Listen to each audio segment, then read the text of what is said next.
This is the Japanese equivalent of a paper round. Do you have paper rounds in the States? Is that a thing? So this is the Japanese equivalent of having a paper round. Is you go to the Seiko factory and you have to stamp 1 to 9,900. That would take you 6 weeks to do. It's about the length of the school holidays. Greetings and welcome to this week's aBlogtoWatch Weekly. In theory, you're able to watch this show being live recorded around about 7:30 on a Tuesday morning UK time.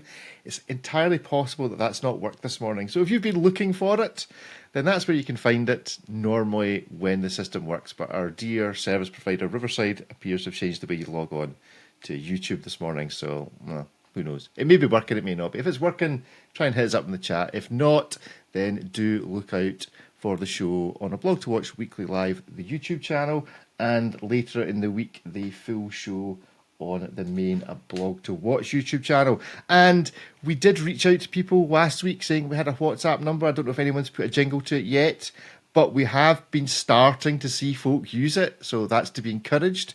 Unfortunately, I also changed the phone of it midway through the week, so lost a number of the messages, so apologies. Just said them again. There was a particularly good one about bears, Ripley, for you.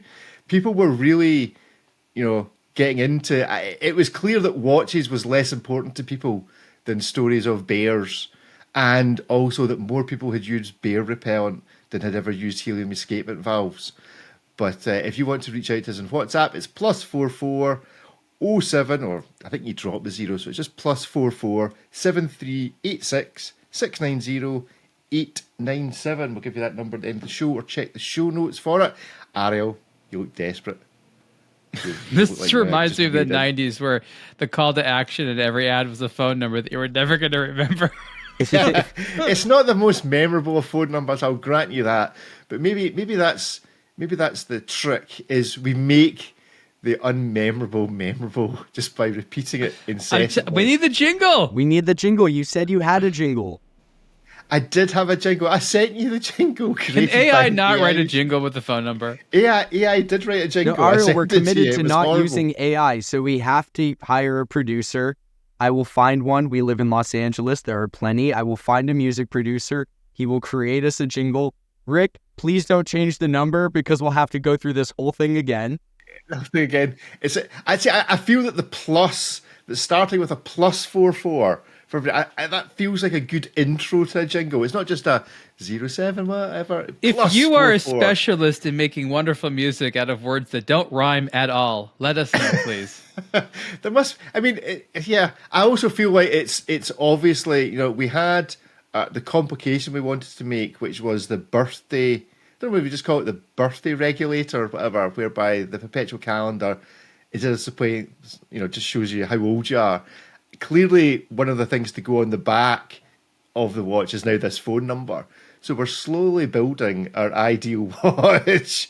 So this is it. Or maybe in the way that Panerai have their name written on the straps, we should just emboss the phone number on the rubber strap. It'd be like one of those "What Would Jesus Do" bracelets. You just have the number permanently available to you. We'd sell it in the aBlogtoWatch shop, and anytime you were instantly enraged by something or wanted to, you'd just be able to look at your wrist, know what the number is, and send a message to us. I think this is a flawless scheme. Let's have a slightly different invitation, not when enraged, but maybe when in doubt about the world, when you need a friend, when you want to share something nice. I mean, if you're upset, you can let us know as well, but does it have to be the rage line? And ideally watch related. There's a lot of things that we will offer. Oh yeah, there's that too. Yeah, zero insight about. Oh no, I think the future is us responding to it is like Ariel's agony aunt section of the podcast. Send in your troubles and woes to Ariel. He will give you an answer. But Ariel has to give you an answer that involves watches. So no matter what the problem is, there has to be a watch-based solution for it. So my girlfriend's cheating on me. Ariel, what's the watch solution to this I could work problem? it in, don't worry. Clearly, sir, you need this Hublot right this way. I'm not saying the Exactly. watch is the solution to everything, but if you can't have a little watch as sort of the icing on the cake, how can it be fun? What is the point of living? Anyway, good stuff. Right, let's do some articles, and let's start with one you wrote this week, Ariel. Ariel's thoughts challenging the conventional wisdom that luxury watch brands should keep raising prices.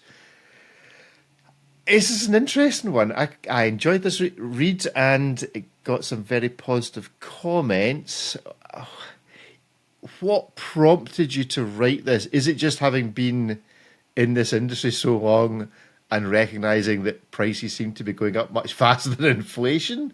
What was the prompting to go right? I think that's what makes it relevant to everyone else, right? Because at the end of the day, this is an academic question about business models within the luxury industry and how they operate and some of the best practices. And one of the things I mentioned in this article is that if you are a student of business in the luxury context, there's a mantra out there that's espoused in various texts that have been written over the last 30 years or so that says that one of the hallmarks of a high-performance luxury brand that does well over time is consistently raising the prices. That's an oversimplification, actually, about what actually happens, but it's been taken as this wonderful justification for managers to just keep raising prices. Like, oh, the textbook says it. Of course we have to do it. It's not my decision. I'm just doing what the academics have advised me to do, which is not exactly the best thing, it turns out. As you said, I think really the issue is that it keeps going up faster than inflation. And there's this idea out there that there's always going to be a richer audience that will want what you do. And I don't think that's true. There was an interesting comment, actually, where somebody said, well, I don't think that the audience that buys these things is necessarily the same audience that reads this. This is a classic way of trying to distinguish things that aren't actually different. It is often said, well, these people that look at it too much, no, that's not who we're actually trying to sell to.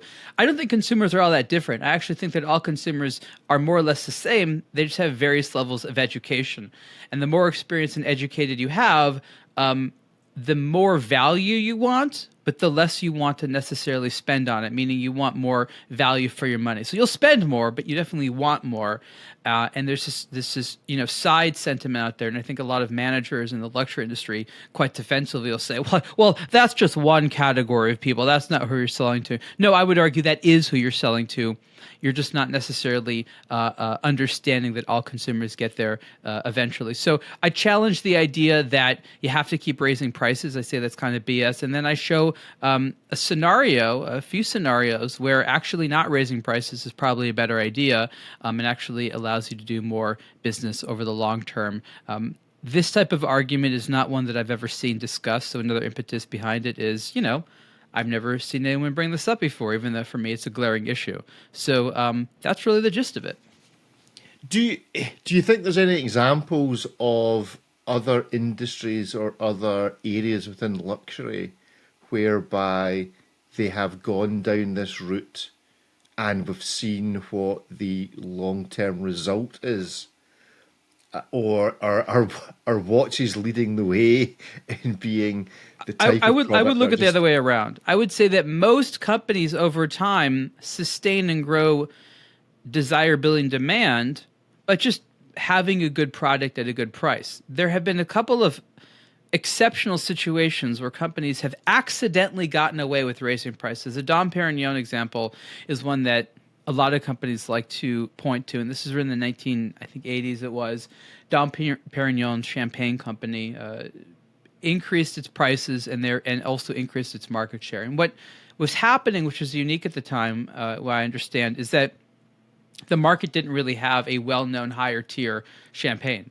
So this was a very celebratory time. A lot of people were purchasing champagne, and the increase in price actually matched how much people wanted to reward themselves. So this was a rare situation where there was a gap in the market. But in watches, there is no gap in the market. There isn't like, if only someone charged $25,000 or $250,000 on a watch. We already have companies charging at all these price points. You just have brands that want to have an excuse, honestly, to be able to charge more without getting away with selling more watches. So it isn't really that there's an example of a company that's done well with this. What it really is showing the examples of companies who have done well increasing prices are actually somewhat anomalistic or got lucky in a situation that you couldn't necessarily repeat today. Definitely not on any mass level. And do you think, from a watch perspective, there are leaders and followers in that AP might be probably the best example of the original watch brand that overcharged for a product? You know, it was kind of the sales pitch. Here's a steel watch for the price of a gold watch. And because everybody sort of speaks to each other and sees what each other's doing, and like cars, I suppose, there's not a monopoly in people that make watches. There's hundreds of companies that when one sees one putting the price up, they go, oh, well, we'll just shunt this up a little bit, and they have less reason to do it. The followers are not doing it because the product's getting better, or because it's a new line or a new development or some massive fashion statement. They're just doing it because they think they can get away with it, because those that are leading the way appear to be getting away with it. So does it kind of split into two brackets of those that are doing something for the more money they're charging, and those that are just kind of chancing their arm that they might be able to make more money without doing anything else? I think you're right. I think there's a lot of companies that raise their prices opportunistically because they think like, now that's okay, right? So a company will do so brazenly, like maybe Audemars Piguet, and other companies that would love to do that now see a justification like, oh, they've done it? Well, no one's going to stop us from doing it now too. The problem is that when you do raise your prices, it's a slow burn. You don't really hurt the brand in terms of like killing yourself next year. It takes time. And so in the intermediary, while you're waiting for the real brand damage to happen, other companies are going to go in there having no idea how you're actually performing. All they see is that you raised your prices and they think, oh, they must be onto something. We'll try that as well. That sounds good. So you have this strange situation where a bunch of companies all try at the same time, all headed off the same cliff, but not knowing it because it's not an overnight thing. There might even be some temporary success, but the reality is that this is really a sort of a confidence game with the consumer, and when it comes to luxury, and it really goes into how well you play this. I'm making something really high-end seeming, but in order to make a profit, I can't sell it to you for what I made it for. So it's this game in terms of how much does it cost me to make versus how much I'm able to get away with charging for it. The traditional way is, well, we won't charge more. We'll just reduce how much it costs to make by sort of outsourcing or, trying to cut corners or engineer out complexities. But what the watch industry does a lot is they do that while also increasing prices. So it's really this game to see like who will, it's like who will turn first. Is it the brand that will shift directions and eventually lower the prices, or is it the consumer who will shift the direction and buy from another company? And so this type of I don't know what the term, Mexican standoff, if you will, is what ends up happening between consumers and a bunch of brands. But it happens between a bunch of brands, and it takes over time that's sort of difficult to understand what's happening as it's progressing. David, Ripley, thoughts on this? Is there any brand you think is particularly guilty of following this price increase strategy for no particularly good reason, that would be better off just being the cheapest luxury brand? We have a game about them, but I don't know if that's a luxury brand per se. Which is a different question. I think it almost matters more when you're on the other side of it. With luxury, you can kind of justify it, as Ariel said, that's what the textbook said. But when something that used to cost between like $300 and $500 is north of $1,000, it categorically becomes a different purchase. Where if you're selling $100,000 watches, that's already a certain type of buyer that is not the average consumer. So $100,000, $200,000, I can't afford any of it. So, you know what I mean? That's all, you're kind of just playing within this already rarefied space. But, I think it's kind of those mid-tier luxury and entry-level luxury brands where the price hikes feel the most egregious, where it might have been like a great buy for under $3,000. Now it's like $6,000. And again, categorically different purchase when that's 50%, more of what you're going to need to spend versus an extra $3,000 on a $50,000 watch.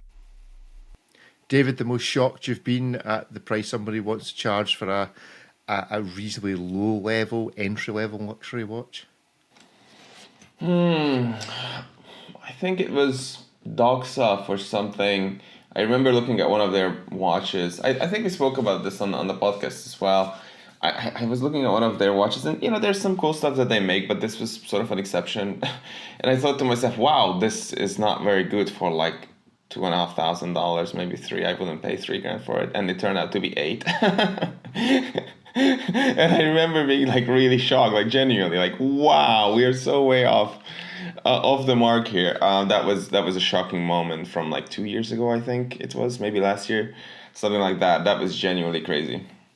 And do you think we're becoming increasingly immune to this in that as brands at the bottom end, as your $2,500 watch becomes a $3,500, as your $3,500 becomes a $6,500, that we actually can't keep up with the derision we want to express about how these prices are getting so out of control, that actually now we think, oh yeah, $11,500 for a reasonable chronograph is perfectly justifiable, when 6-7 years ago it would have been a $6,000 watch. Like, is this inexorable price rise beginning to affect even us who've been along for a long time, and that we're starting to accept this, or getting fed up about complaining about it? We haven't had to change the price points we're comfortable with because this industry is so agile. New players come in, or brands that didn't even compete at those levels. We have, what we call the micro brand industry, which is absolutely flourishing only because bigger brands have pulled out of price levels. And then you have some big companies like Swatch Group, for a lot of the brands, have turned around and been like, wait a minute, guys, there's a huge under $2,000, under $1,000 market there that none of our direct competitors are serving. Let's get into that. And they're doing that quite well. So I don't think we've had to shift, but we've definitely had to say goodbye to some brands. It's like, girlfriends that broke up with us. We could see them with other people. We're like, I can't afford them anymore. I can give you a phone number for that. It's +44 786 690 897. If you've split with your girlfriend, send Ariel a message on WhatsApp for some watches. But what swatch should you buy for a breakup? Is there a brand that has increased their prices, that's just gotten out of control, that you think would be best served by going, wait a minute, we're going to become the most competitive of the real established luxury watch brands? Like, if Panerai suddenly decided, right, you know what, rather than these things being $6,000 or $7,000, we're going to start them at $3,500 and just be, is there a brand that would benefit from doing that? I don't know about that, but let's be honest, Rolex could charge a heck of a lot less and still make a lot of money. Yeah, it's true. They could also charge more and just make more money, probably. They're probably being kind to us. I think every time they raise prices, they cut a little sliver off of their desirability. I think that the idea of a Rolex was exciting for a long time because it was within reach. It was awesome for $8,000. It wasn't $80,000. But like every time they increase their prices, they just get further out of that sort of being within reach. And as Ripley said, at some point, money just becomes like play prices, like $200,000, $300,000. It doesn't matter because it's unaffordable. We don't actually start to form the anticipation that we'll ever own them because we don't think there's a chance. But there are watches that went from we could reach to it to we definitely don't even want to reach for it. No, that's interesting. That probably is quite a good summary of what's happening now. It would seem to be appropriate, if I can find the article, to therefore play our favourite game, which is guess the price of the Seiko, because we actually have a Seiko to guess the price of. If I can find the article, because I appear to have temporarily Why are we surprised that a new Seiko's coming out? There's always a new Seiko coming out. Every week there's news. This is a challenging one. Because this is their their allegedly entry-level Seiko 5 Sports Heritage Limited Edition. Remember, guys, it's a limited edition. Admittedly, it's a limited edition of 9,999. That's an entirely different article on that. Ariel, could you write that article, please? Could you write the article about limited edition? It's a grinding gears. Grinding gears. Is it on its way, David? I basically told brands to just quit it. Yeah. So this is the SRP L03 and SRP L05. It's 38.5 millimeters, gentlemen. It is, if I remember correctly, it's the I'll need to scroll all the way down 4R36. here. It's the 4R36. It's a kind of throwback looking watch. It's very nice, quite like it. It's quite that date arrangement's quite pogish. It made me think about that. But the question is, how much do you think this watch costs? Ripley, give us a guess. $550. $550 from Ripley. David. $450. $450. And Ariel. I remember when these watches were like $150, $200. Not that long ago, these watches were like remarkably affordable, and it was so easy to recommend them. And when Seiko 5 sort of recame out, it was still I can't even remember what they started off at. Maybe $300 or $400 was the starting one. I don't know. I'll just split the difference between $500. So $500. So the price for this watch is, in fact, if I remember correctly, and I'll go down, it's $450. So David, you're spot on. But this is the best. I think these are one of the best examples of the inexorable price rise for virtually nothing in terms of the increase in how good the watch is. Because Seiko 5s were always good watches. They were always fairly bomb-proof. So is this.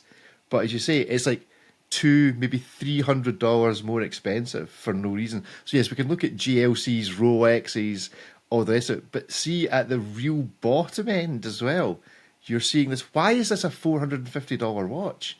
This makes no. What are Seiko doing? This is not bringing people in. But then maybe they view that that's not their job anymore because it's all the micro brands. There's the neo vintage premium now that we see. If you have a new watch that looks like an old watch, you have to pay more. This is part of the luxury textbook, right next to always be raising your prices. Goes really like the old watch. They even use the old Seiko 5 logo, which is the old shield versus that Superman looking thing. Maybe it's actually new old stock. We don't even know it. They just found a box of it. Can you imagine if they did that? Quick and gravy. We still have these 10,000 watches from 1987. We don't know what to do with them. Let's just release them as new, okay? Yeah, well, it does say made in Japan, so maybe it was a Japan-only release 20 years ago. And as you say, they just found a big box. Yeah, that would be ballsy. Seiko, I would appreciate that. Let's do more of that. Yeah, I'd pay $450 for that. I'd pay $450 just for that. Unfortunately, the bracelet looks too good, so I imagine they actually went out of their way to make this one. Yeah, that's true. The older ones would have been far less impressive. It's nice that they individually numbered them out of the 10,000 examples. Let me find the case back picture again. Everyone, you can watch. And it's good because they use that separate machine, right? So there's one machine that makes the case backs, and there's the other completely different machine that does the. I want to know which intern's got the job for changing the counter on the stamping machine to go to 9,999. Oh, you think that's done manually? That'd be funny. Oh yeah, there's definitely a 14-year-old on like school holiday job assignment doing the case. I like how it also has to say limited edition, so they really want to impress. This is like my first limited edition watch, right? It's a huge number. There's a lot of very descriptive text. This is what this number means. It's also a limited edition, like made in Japan. Oh yeah, 213 for no obvious reason on the bracelet. It should just say barely limited edition. Somewhat limited-ish edition. So is this actually 20,000 examples? Because we're looking at the case back of one watch, presumably one with either the silver or the black dial, and it's out of 9,999. If you is this an instance where they've done 10,000 of each colorway, or is it 10,000 total? Nobody knows. You're getting into it. It's actually 20,000 watches and not 10,000. It's big Seiko pulling the wool over our eyes again. Yeah, it's a weird one. Like, why would you bother paying the 14-year-old student? I like how you're assuming there's child labor here. No evidence of that. No, I'm not child labor in a bad way. Child labor in that it's school holidays. It's school holidays in Japan. Fine dexterous fingers. Exactly, you need little hands. But this out of context is really bad for you, Rick. I'm not saying child labor in a bad way. All right, this is good child labor. It's school holidays. This is the Japanese equivalent of a paper round. Do you have paper rounds in the States? Is that a thing? So this is the Probably Japanese equivalent of having a paper round. Is you go to the Seiko factory and you have to stamp 1 to 9,900. That would take you 6 weeks to do. Rick's dream job is doing holidays. This. You want to be asked to go to Japan, be like, just stamp there's 20,000 of these things you have to do. To be fair, this is probably the only job I'd be qualified to do in the watch industry would be this one. No, if you could do the same task but with a forklift, you could do it. Hey, I know, Ripley, don't go there. I know he's going to mention he's going to diss my telehandler again. Oh, no, not that term. I can see him. I can smell the rubber burning from here, the cogs whirring in your head as he said that. Anyway, we have some chat on the YouTube. So, Joseph, when assessing watch prices, inflation must be taken into account. What percentage... The brands don't do that, by the way. That's right. At all. It's definitely inflation plus on the brand. I want to ask, does anyone here legitimately think that inflation is how they take into account price increases? Does anyone here believe that has anything to do with it? Joseph, give us your feedback. What do you think? And breaking news beats, the Neo Vintage Premium in Seiko is real.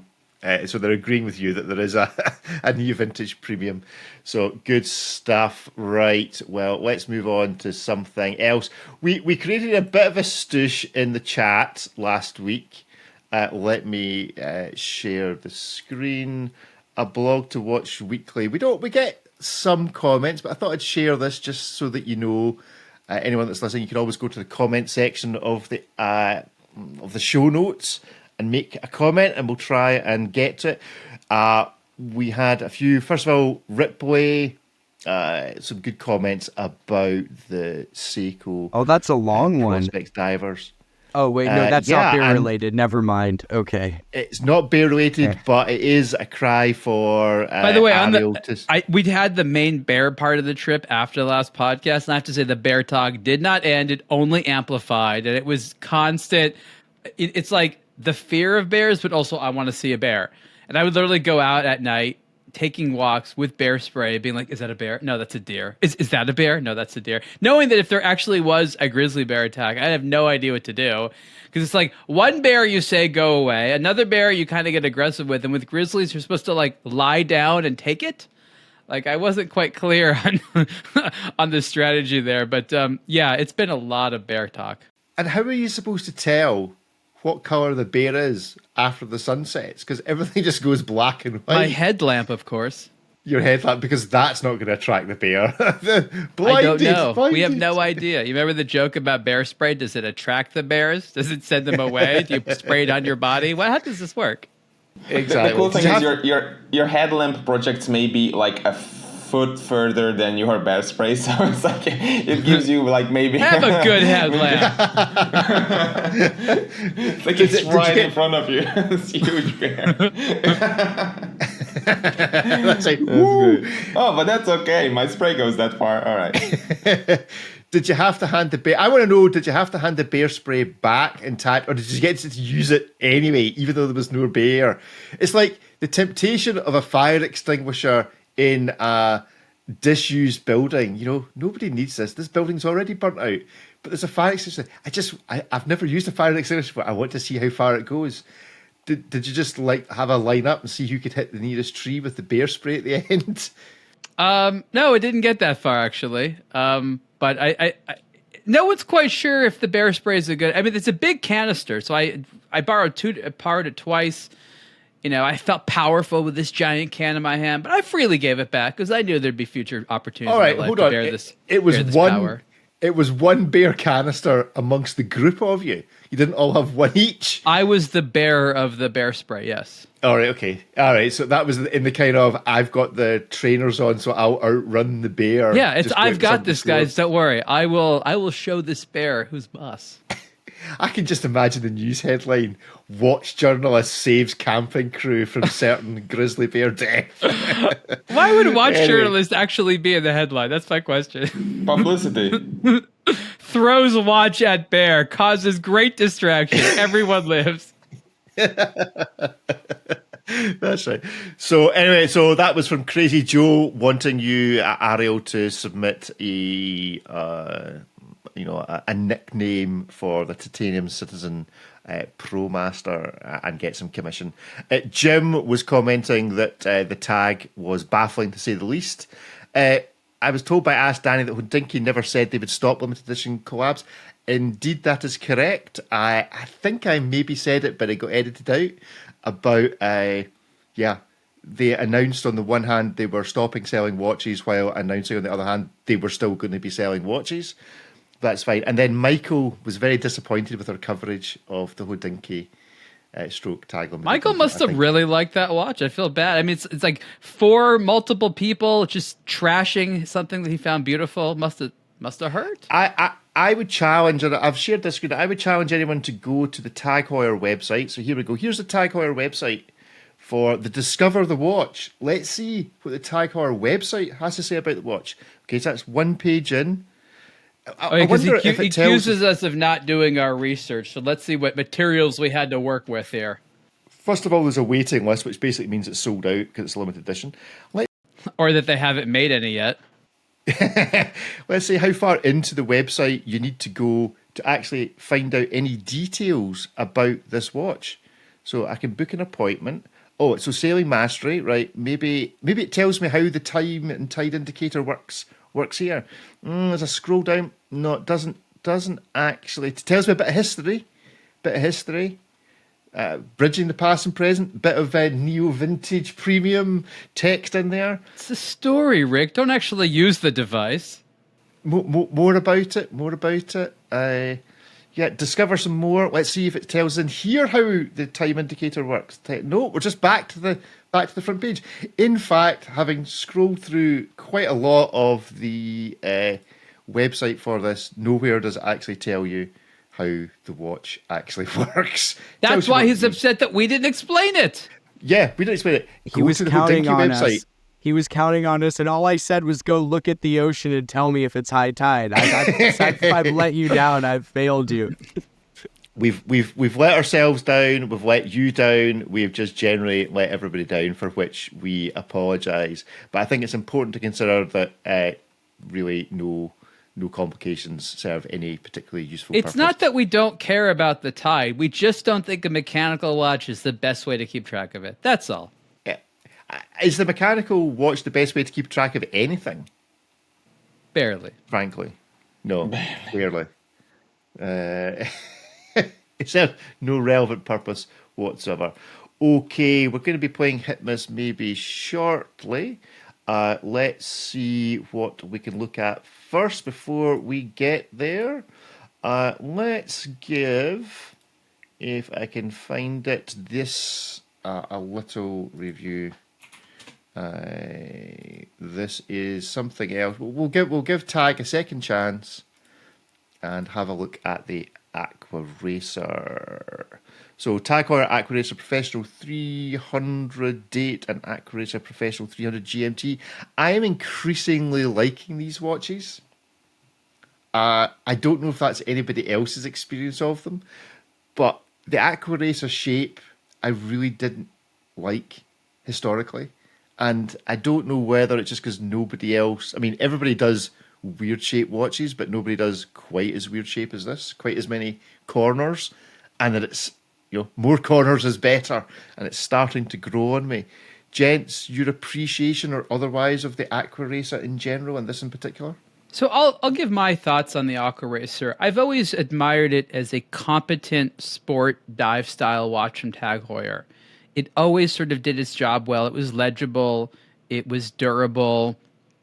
it set itself apart. One of the things that it was never trying too hard to be was like a Submariner competitor. Like it wasn't supposed to be per se luxury. Like it was nice, but it wasn't supposed to be like lifestyle-y or blingy. And I think what was also interesting about it is it was just always trying to be like a fair competitor in the space. So, it was Tag Heuer never really tried too hard. It was sort of not their most popular piece out there, but they had their diver. Now they've tried to make it a little bit more high end with some better polishing and stuff like that. And I think everyone admires that it cleans up pretty nicely and it's always sort of had a relatively nice design. I still really admire it as a tool watch. I would trust it for a lot of purposes. There's now a GMT, which I don't need. I appreciate the 3-hand, and they've decorated it a lot more. So it's sort of it's gotten, I'll call it the Planet Ocean treatment, where like it's still competent looking, but it looks a lot prettier than it's been. But now we have the issue where now that Tag Heuer wants more attention on it, they realize it's going to take a few years to pull everyone there. And the most common sentiment now is, yeah, but why is it so expensive? So we'll see in 3 or 4 years if people are still saying that. But that for me is a very predictable reaction, at least given what the Aquaracer has been over the last 10 to 15 years. I mean, $3,600 for the kind of entry level, and this relates to our previous conversation. This now feels like a good deal, but it's probably still quite a steep price increase on what it was, as you say, not that long ago. David, Ripley, thoughts on the Aquaracer? No, none. I like it. I always wonder, like, when you see these watches, the bezels are lined up, but with those angles, when you start to turn it, like, is it going to look a little weird and skewed if you just have the GMT set to like a few hours offset and it's like sticking out at a strange angle? But I'm like Ariel. I kind of like it. I always thought it was like a good entry level sports watch from a very well-known brand. Like, Tag's one of those brands that everyone knows or at least recognizes, even if they have no point of reference other than they make nice watches that I see at the airports and, malls or whatever. But they're, I think that's a good thing for a brand like Tag to be that kind of omnipresent brand. And I feel like the Aquaracer was one of the watches that some people literally just bought an old Aquaracer back in the day. They're not a watch person. They're still wearing it today. So I think it's kind of an important model in that regard. And it's nice to see it sort of getting spruced up a bit. But this is a very competitive price point that it now plays within. And obviously Tag has kind of that brand clout to go with it, but it is a different purchase than the Aquaracer from 15 years ago. I've just got a picture of the case back. Is this the same case back that we saw?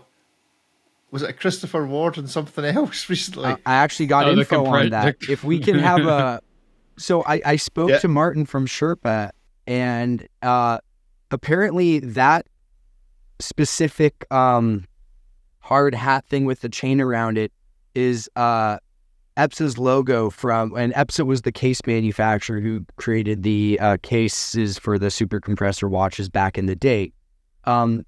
Martin, who also owns Sherpa, revived EPSA as a brand, so technically he owns the trademark to it. Now, because EPSA didn't make watches and rather made cases, it was a symbol that was used on a lot of different super compressor watches with EPSA cases in the era. But it actually was their logo, and there's a simplified version that you'll see stamped inside the components. So it is a bit curious that Christopher Ward has chosen to basically stamp this other company's logo on their case back, especially when it was a display case back to begin with. But I actually, for those of us listening who wanted to know what the deal with that is, I spoke to the man who technically owns the trademark to that symbol, and he filled me in on what that was. So it's it's not our imaginations; they are very similar. No, this is a quarter turn to the left, and we get the side shoulder, so it's a very different thing entirely. And was the man at Sherpa particularly? Did he offer you a percentage of, the claim that he's now going to make against Mike France for copyright infringement? Was he grateful? Did he give you a watch? He said, "Thank you for pointing that out, Ripley. Do you happen to have Mike France's home address so as I can write to him?" No, I mean, this isn't the first time that a brand has basically used his logo because, as I mentioned, it was something that wasn't necessarily tethered to a watch brand, but rather the cases of them. So, he very well might not pursue legal action. I know he sent them a letter to say, hey, that's my logo, but this isn't an issue where they've, this would be the last thing you'd expect one brand to put on another's watch. They might try to knock their designs or their technology or whatever, but you wouldn't expect the logo. That would be the one thing you'd expect not to put on it. But good stuff. Right, well, let's play Hitmas. Maybe we're going to let Kevin in and Azad, who was on our Watch and Wonder show but hasn't been on recently. So let's let the guys in. There's Azad with his famous he's chosen St. Paul's as his background this morning. Good morning, Azad. Good morning, Kevin. How are you both? Kevin is thinking about talking. Very good, thank you. Good. Kevin, are you there? Earth to Kevin. Come in, Kevin. Kevin is typing. Good morning, Kevin. As soon as he looks up, he'll realise he's live on YouTube. We'll have to type to him. I think that's really the answer. Anyway, we will get on. Let's see if he catches us by the time we get to him to do a wrist check. Let's start off with who is on my screen, and that is Ripley. Ripley, I know where you are because of your wall, but what are you wearing? I am wearing Give us a full breakdown. Breakdown. All in theme of Heuer. We have a Heuer hat, a Heuer shirt, and the Heuer R1 Ocean Racer Mecha Quartz Chrono. Good stuff. David, where are you? What are you wearing? I'm in Budapest and I'm wearing the Vulcan Cricket President 36. Have you used it yet? Have you taken the risk and actually used it as an alarm, or are you still setting your Apple Watch? I don't have an Apple Watch. Or your iPhone. Yeah, I don't have an iPhone either. I'm an Android man. Screw Apple. Your Hodinkee travel clock. Whatever it is you use. Now we're talking. I've used it before just for fun, but I've not trusted my life with it just yet. Not trusted your flight to Geneva on your Vulcan. I think you should probably say to Guillaume, who now owns Vulcan, right, we're going to have a meeting and I'm going to use this Vulcan Cricket, and if it works, then I'll be at the meeting time, and if it doesn't, well, I'll be reporting that it didn't wake me up. So there you go. Ariel, where are you? What are you wearing? I'm temporarily back home in Los Angeles, and I'm wearing one of the Marathon and Jeep watches. This is the first time they've made the 41 millimeter version of the Officer's general purpose case here. This is a pretty interesting watch. It's got a manually wound movement in there. It's probably the weirdest and most sort of strange of the collaboration watches because it really is just sort of watch lovers and things like that. But this is a pretty cool timepiece. Mm-hmm. And for Kevin's whatever reason, run off. So for whatever reason, Kevin is just dare you wear that watch? I don't staunchly offended by the partnership. I don't think Kevin realizes he's on screen, but there we go. Protesting with his feet right now. Azad, you can maybe message him on WhatsApp. He's giving us another chance. He's back. Kevin, can you hear us? Can you see us? Are you there? Forgive us. Really giving us the cold shoulder here. I mean, I think this is how we're going viral at long last. This is like when the guy walked onto the BBC show and he didn't know where he was. Man, joins Watch Podcast, humiliates himself. Kevin, I'm sorry in advance that this is all going so horribly wrong. But is he there? Anyway, Azad, could you put a message in the WhatsApp chat? But he's while plotting you're doing that, Azad, right now. Tell us destruction codes. Where are you and what are you doing? What are you wearing? What are you doing? I'm in West London. I think Kevin's about to try to rejoin. On my wrist is the new Zelos Nova 2, which is a meteorite and aventurine dial, but the party trick is it's a tantalum case. So that's the very first time I've experienced one of these, which is fantastic. And boy, are my wrists tired. Okay, let's see. We're letting Kevin back in. Let's see whether Kevin is there. Kevin, that's better. Are you there? I am here. Excellent. You'll be pleased to know that you had your BBC moment there. Remember when the guy walked on and no. He was there for a job interview, but ended up on live TV.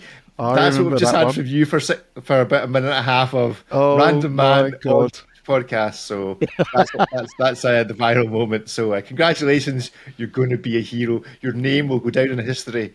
Thank God. You made it. But where are you and what are you wearing, more importantly? I am in Grey Kent at the moment, and I'm wearing the Bucherer PRX limited edition they came out with a couple of years ago. Quite nice. I do love a PRX. Well, Great value. Soon as you mentioned Bucherer, we will start our hit miss maybe with a question. Ooh. So, Rolex executives have taken very senior board positions this week at Bucherer. So the kind of hands-off approach appears to have, not really being followed through. That everyone would expect it to be kind of, sit back, let the team that's there get on with it. But no, they appear to have parachuted themselves into the most senior roles that they can find. So my question to you is for, shall we say, Watches of Switzerland Group. In fact, for everybody else, is the Rolex executives' heavy involvement in Bucherer going to be a hit, a miss, or a maybe? For everybody else that's trying to sell Rolex, I need to, from a distance, I need to unlock my hit, miss, maybes. In fact, I don't even know what I've done with them. They've disappeared. So on the count of three, hit, miss, maybe for Rolex Bucherer. 1, 2, 3, go. Maybes. Wow. Hit, maybes. So, David, do you think it's going to be a hit for the other brands? Why is that? It's a literal hit. All right, okay. Very good. That's it. That's the winning comment of the week. That's going to be our opening note for the show. Yes, it's a literal financial hit. How long does everybody think that it's going to take for everybody else to notice that they can't get hold of Rolex watches even more difficultly than they could before? I'll rearrange those words into a well-known Fraser saying. How long is it going to take? 6 months? A year? The next Watches and Wonders? For everyone to realise that Bucherer's getting everything before everybody else? Any thoughts? I think they already know. Yeah, I think you're right, David. I think they already know. It's already hit most of the brands or the retailers at the moment. And as soon as the announcement, when was it, last year? I'm sure Watches of Switzerland Watch Group, their shares plummeted. So and let's remind everyone why that is. It's not that Rolex is going to stop selling at these places. It has to do with what they call allocation, which is the number of watches that retailers will quote unquote be allowed to sell. So if you know that you can sell, I'm just using a term, 1,000 steel, Rolexes, Rolex will only send you 500. You could sell more. So your limitation of how much money you make is not because of marketing or servicing or anything like that, but it's actually the inventory you get. There's really nothing you can do. You can tell Rolex you want a certain amount. They'll send you whatever they want, and that is sort of the way it's been. And so the fear is that Rolex will provide preferential treatment to Bucherer that it owns, and therefore not allow others not to make money, but to grow as a business. Because Rolex, selling Rolex watches is very stable. But what does a company like Watches of Switzerland? They want growth. So the concern is Rolex will not allow the growth. Yeah. And we'll maybe not consider the other side of this argument, which is in the chat, breaking news beats, is like, I'm an employee of Bucherer. This is great news for us. So there's two sides to every story. But let's crack on with Hit Miss Maybe. And first up this week is going to be this from Luminox. The Luminox Pacific Diver Automatic 3100 or 3100, how would you do it, Ripley? Series watches. Ripley, you reviewed this, or at least cut and pasted the press release. I'm not sure how much effort you put into it. That's for you to know and us to decide. But what did you think? Well, I haven't seen these in person yet, so this is just the first look at them. This is kind of one of Luminox's best-selling models. This is clearly more of like an elevated enthusiast-driven one, so you get, a ceramic bezel and automatic movement. Yes, they have a full lume dial with So you get super luminova and tritium tubes. Not a ridiculous case diameter, not a overtly tactical design. This is kind of more of the sort of everyday watch from Luminox's side, but a very, elevated version of it by their standards. Pretty thick lugs at 24 millimeters. But all things considered, this is probably one of the more kind of just general enthusiast-driven Luminox models that isn't within some niche like Icelandic search and rescue or whatever. Okay, well, we've got some basics there. So on the count of 3, is it a hit, a miss, or a maybe? 1, 2, 3, go. Hit, maybe. I'll start. I love this. This is awesome. And it just to the panerai wearer that I am, it's got the name on the strap, so I can always remember what it is I'm wearing.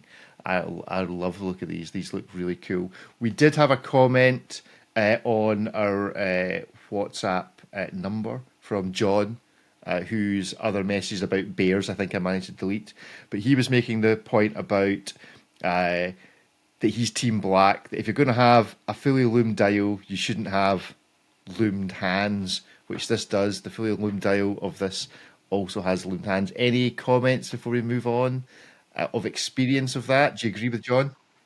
You need the loomed hands because they're the tritium tubes. The whole point of this is if you get light exposure, you get a multicolored display. But if you're really in the dead of darkness and it hasn't charged, you still have your tritium tube display as normal.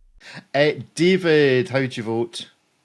Yeah, it's an easy hit. I love these. Maybe everything could be cheaper, but these are quite costly at like $1,200 or something like that. Maybe if they were quartz and half the price, I would rate them truly a hit. This is just barely nudges over to being a hit for me. Ariel, how'd you vote?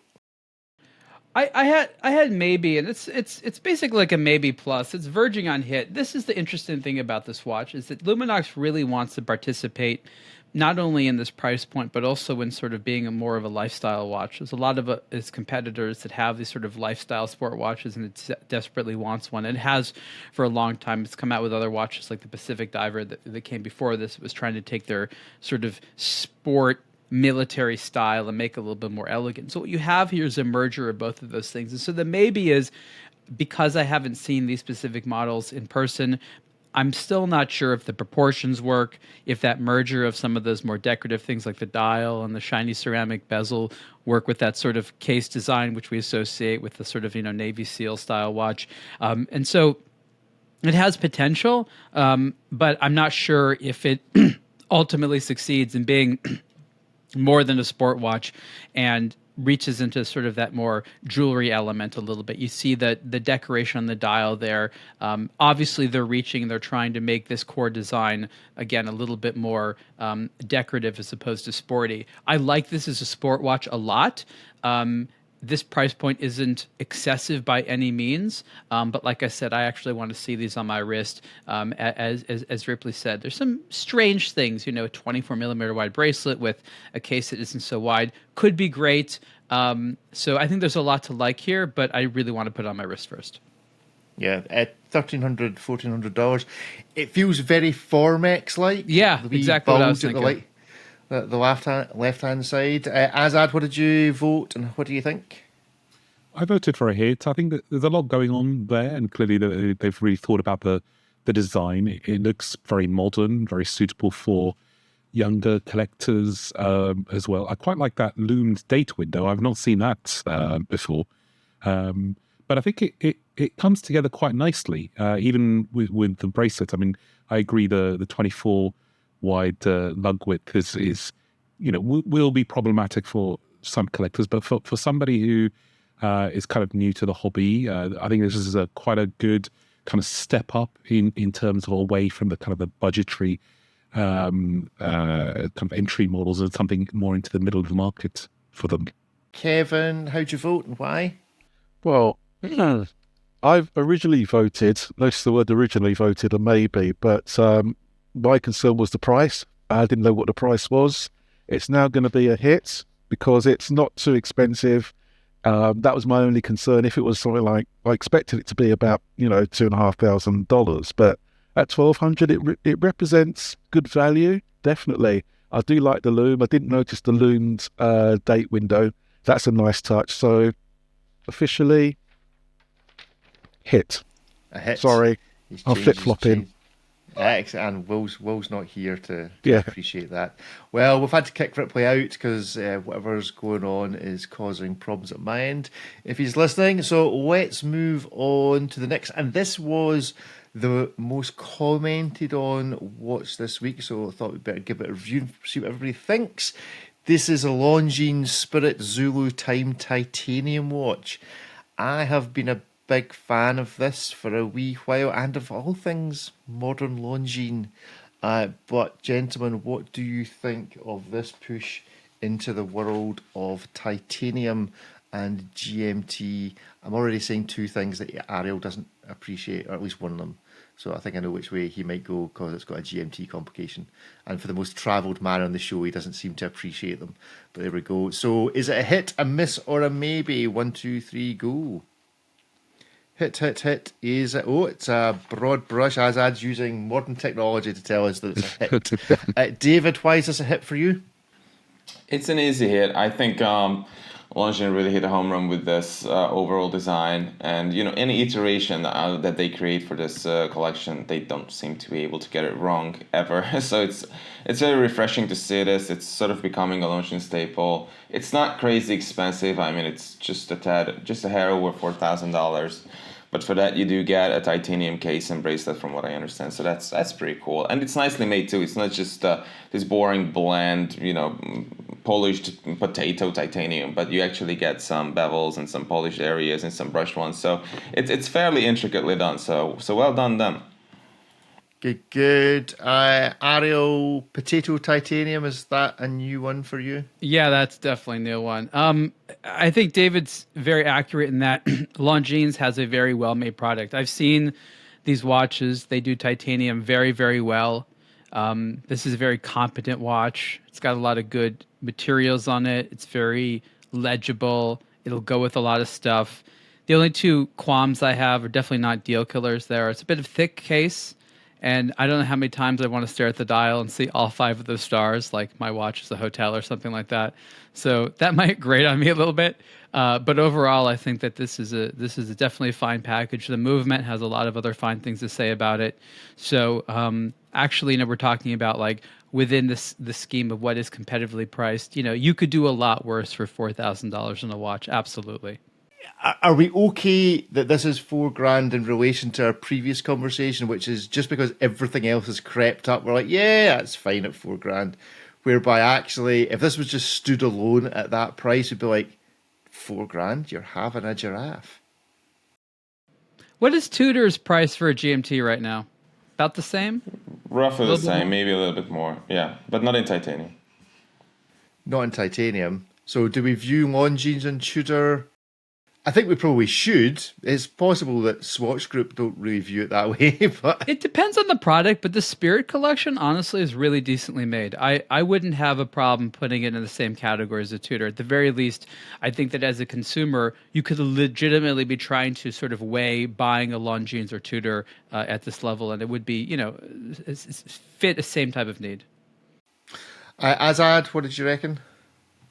Yeah, I agree. I was my first thought was I'm getting a lot of Black Bay vibes from the watch, but clearly that they've always had that design aesthetic running through the Spirit collection and their aviation collection.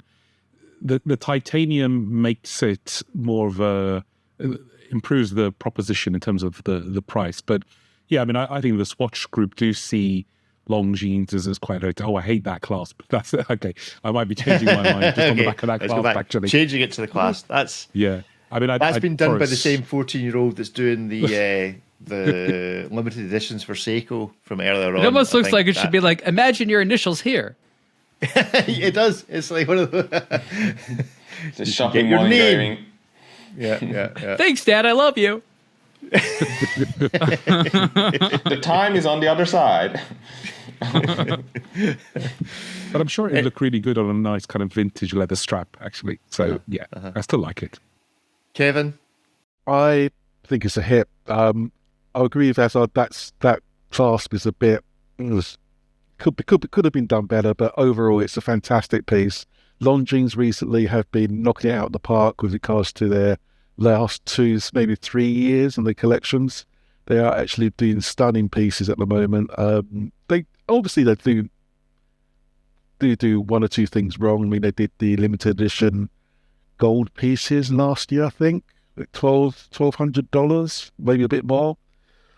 That was a big faux pas in my case. I mean, what they do with solid gold watches, it just doesn't make any sense, but never mind. That was to celebrate some anniversary, but generally, their watches are solid. This is absolutely fantastic. I think I have seen it in the metal. It's stunning. I love it.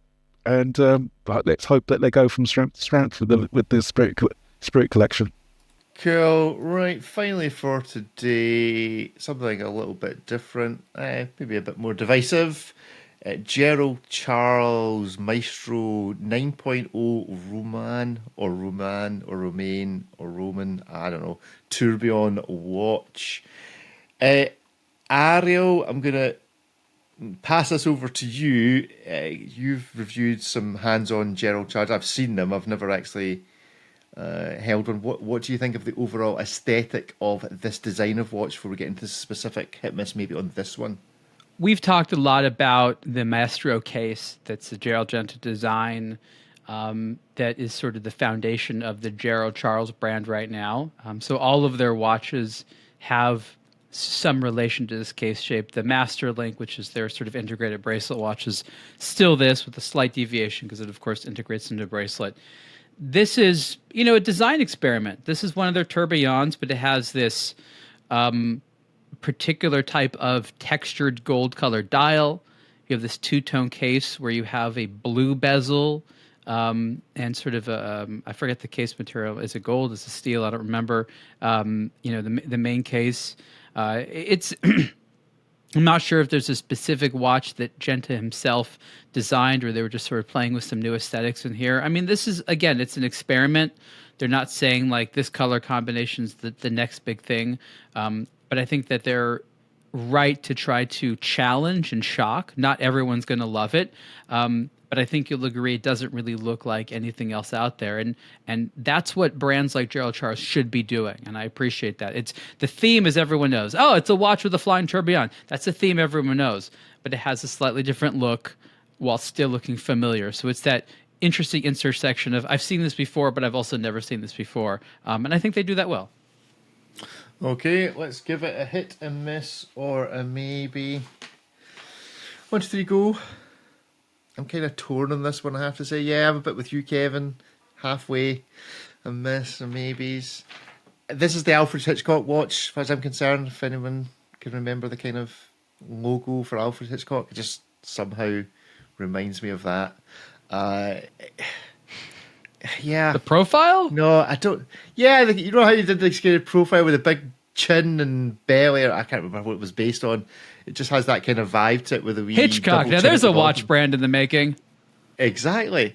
I'm confused with it. I think this would need to be need to see it in the metal to really decide whether it's a hit. It's weird, but you'd like wearing it. That's sort of the yeah. Sort of final that's summary. Maybe a good description of it. The X, are the X's not symmetrical about their center axis? That's the minor detail that concerns me. They seem to have more space on the top than on the bottom, and that's kind of giving me the heebie-jeebies. It might just be an effect of the photography, but the X's don't look symmetrical, and that's the X's. You mean the 10s? Yeah. The 10s. It's an X with sure. a 10, yes. But are they symmetrical, or is it just me? I'd have to look at it because I have no idea what you're talking about. I will share the image on the screen, especially for those all watching on YouTube. Tell me, are the X's symmetrical in that picture? They're probably not. And even at 9, it's upside down, I think. Or maybe not. But it's I see what you mean. I see what you're saying. So you're saying that it's slightly larger on the top than the bottom, like a reverse TP or something. Which it should be to balance the chin of the case. Maybe that's why it's done that way. You know what? It could be, and I think that's one of the things that makes it interesting. It's definitely not a deal breaker. I feel like it'd be if they were symmetrical X's, you'd be like, boring old Roman numerals. Yes, why would jazz up these Roman numerals too? Absolutely. 5,000 years of history. We'll change the Roman numeral. How much is this piece anyway? 80 something thousand. Yes, not cheap. Is that gold? Honey gold? Yeah, steel and titanium. Steel and titanium. So there we go.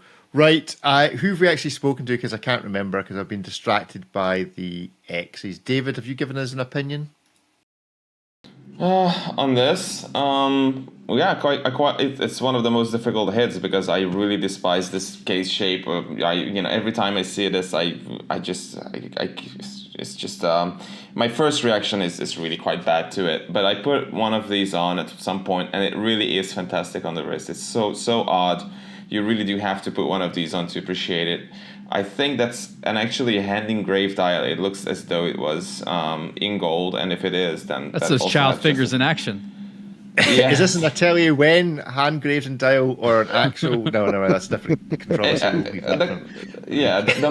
macro on this makes it look as though it really was. There's this macro shot of the dial that looks as though it was chiseled in a way. So that's kind of cool. Overall, and I really like this blue titanium bezel over the steel case. I wish that were a thing on other watches as well. Yeah, there's a very busy 14-year-old Seiko worker doing the rounds of Seiko, Gerald Charles. They're having a busy summer holiday. Ariel, how'd you vote? I voted a hit. Again, it's weird, but in a good way. It stands out. It's legible. It's fun. I mean, at the end of the day, it's the Bucherer made case and automatic tourbillon movement. It's not cheap at all, but the brand has been doing really, really well. So again, it's the type of thing that once you put it on, it sort of sells itself. If you just see it in a picture, it's strange. But I challenge any of us here after we put it on to be like, you want to immediately take it off. There's sort of this weird magnetic quality about it, and I think it's very it's fun to support what Gerald Charles is doing right now. Cool. And when we support what Gerald Charles is doing, who are we actually supporting? Like, who owns this brand? I couldn't tell you the detailed financial structure, but it's family owned by people that obviously worked in the past with a lot of these people. This was the company that had owned Gerald Charles for a while that, purchased it from Gerald Genta himself. So this is not like a bunch of new people in the watch industry. The brand right now, it's literally a mixture of veterans that have worked at a bunch of other brands. So this is a team of pretty seasoned people that collectively have like a lot of watch industry experience. Good. Azad, how'd you vote? I voted a miss. Maybe I'm the one sort of disagreeing with everybody. I think the case shape, the lugs, they're all very interesting, and I'm on board with those. But it really, for me, struggles to pull the kind of the classic design elements and then bring them up to a modern sort of cohesiveness. That there's a few watches out there that do it well with Roman numerals, and I'm thinking kind of Cartier Santos or the more recent Chopard releases, and of course Chopard have got a very similar dial aesthetic as well. But where I'm really struggling is the way those numerals have been applied. There's not enough breathing space around them. They're way too far out to the edges. They need to kind of be brought in a bit. I hate the hands. The hands just look dull to me. And so it doesn't just, it's the dial more than anything that doesn't quite sit well in terms of its layout and design. But the rest of it looks good. I'm sure there'll be better iterations in the future. Cool. Kevin, finally to you. Well, I totally disagree with Azad. I think the case is absolutely stunning. It's totally different. The more I look at it now, the more I'm intrigued, and it's definitely I'm swaying from a maybe to a hit. I love the case back. I'm sorry. Must be something in the water down here. We'll come back. How we miss you. I love the case back and that was it got open? It's got open. We've got a picture of the case back. Yes, I'll And get rotor. you the case back. I have to go through all of them. Yeah, the case back's kind of it's quite so cool. very different from the case front. Yeah. Oh, there we go. It's more like a beehive. Yeah, it's totally different. I mean, I haven't seen anything like that. I love that. You can tell there's a lot of thought gone into the detail of making this watch. Hasn't been cobbled together from, the hits of, Vacheron or Lange or something. It's something totally different and it's totally will stand alone. And my only sticking point is the price. Really, it's a big chunk of change.